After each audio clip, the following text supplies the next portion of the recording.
Old coins. 1867. Grabe, napakaluma na oh.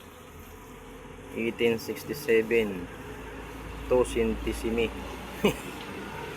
Tama ba yung pagkakabasa ko ah? Sorry ah. Good condition pa naman siya oh. Hindi pa siya masyadong faded. Nahawakan to ng maayos kasi klaro pa yung mga litra niya.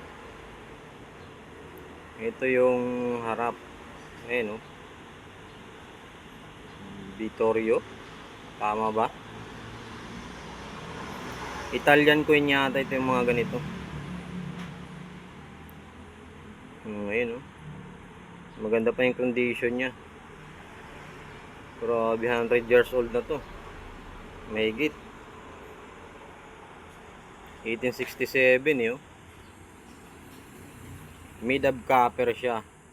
So yung metal content nito copper lang. At hindi ito ganun ka-valuable no. Kahit napakaluma niya na.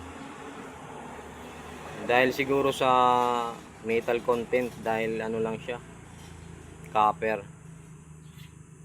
Pero mayroong mga mahal na mga lumang coins na matataas talagang halaga pag yun ay tinatawag nilang rare.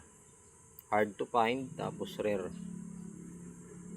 Ito kasi marami daw kasi nagawa nito, kaya siguro pinakamataas dito 350.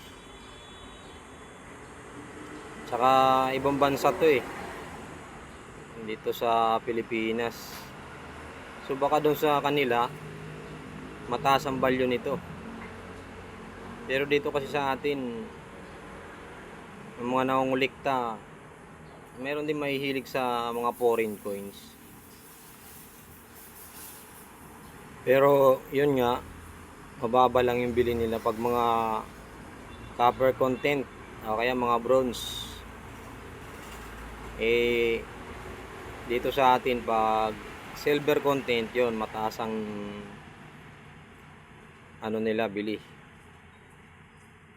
Ito kasi copper to eh, kaya maganda sana condition to. So bihira na ulikta pag foreign coins na taga Pilipinas. Pero pag doon ito sa bansa nila, ito Italian to eh, Italian sigurado to eh.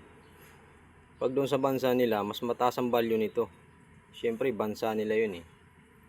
Gaya sa atin, pag hard to find yung mga coins at saka sobrang luma, may added value. Ayan. Small coins lang po ito, maliit na coins. 1867. 100 years old na siya. Mahigit.